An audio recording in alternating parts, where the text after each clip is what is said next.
আল্লাহ তাআলা বলতেছেন, আমি দুনিয়ার সমস্ত মানুষদেরকে আদেশ করেছি আল্লাহ তা'বুদু ইল্লা ইয়্যা, আমি আল্লাহ তাআলা ব্যতীত তোমরা কারো ইবাদত করতে পারবে না, মূর্তির পূজা করতে পারবে না, মাজারের মধ্যে গিয়ে সেজদা দিতে পারবে না, চন্দ্রের পূজা করতে পারবে না, দেবদেবীর পূজা করতে পারবে না, একমাত্র কার ইবাদত করবে? চিল্লায়ে বলেন, কার ইবাদত করবে? আল্লাহকে, যিনি আমাদেরকে সৃষ্টি করেছেন, আসমান বানাইছেন, জমিন আল্লাহ বানাইছেন, সমস্ত কিছু আল্লাহ পাক আমাদের জন্য বানাইছেন, সমস্ত কিছু আল্লাহ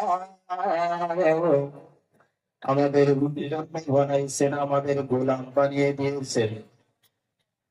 আর আল্লাহ পাক আমাদেরকে কিসের জন্য বানাইছেন?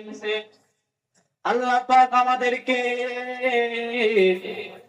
তার ইবাদতের জন্য আমাদেরকে আল্লাহ পাক বানাইছেন। কার কিসের জন্য বানাইছেন? আল্লাহ আমাদেরকে, জোরে বলেন, কিসের জন্য বানাইছেন? ইবাদতের জন্য আল্লাহ তাআলা আমাদেরকে বানাইছেন।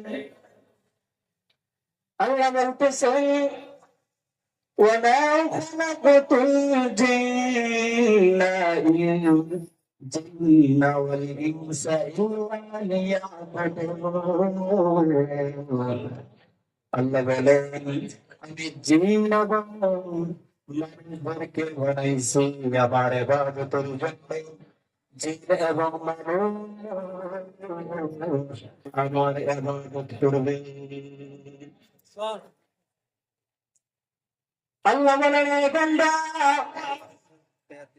তুমি কি তাওবা করেছো? আমি আল্লাহ তোমাকে অনর্থক সৃষ্টি করেছি না, আমি আল্লাহ তোমাকে অনর্থক সৃষ্টি করি না। তুমি কি চিন্তা করেছো, ধারণা করেছো আমি আল্লাহ তাআলার কাছে তোমার হাজিরা দিতে হবে না, হিসাব দিতে হবে না? আল্লাহ বলেন, এই বান্দা বান্দির একদিন না একদিন আগে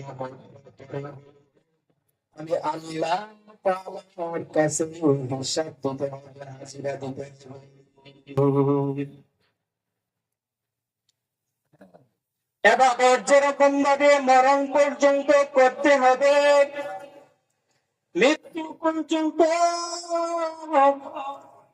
আল্লাহ তাআলার ইবাদত করতে হবে।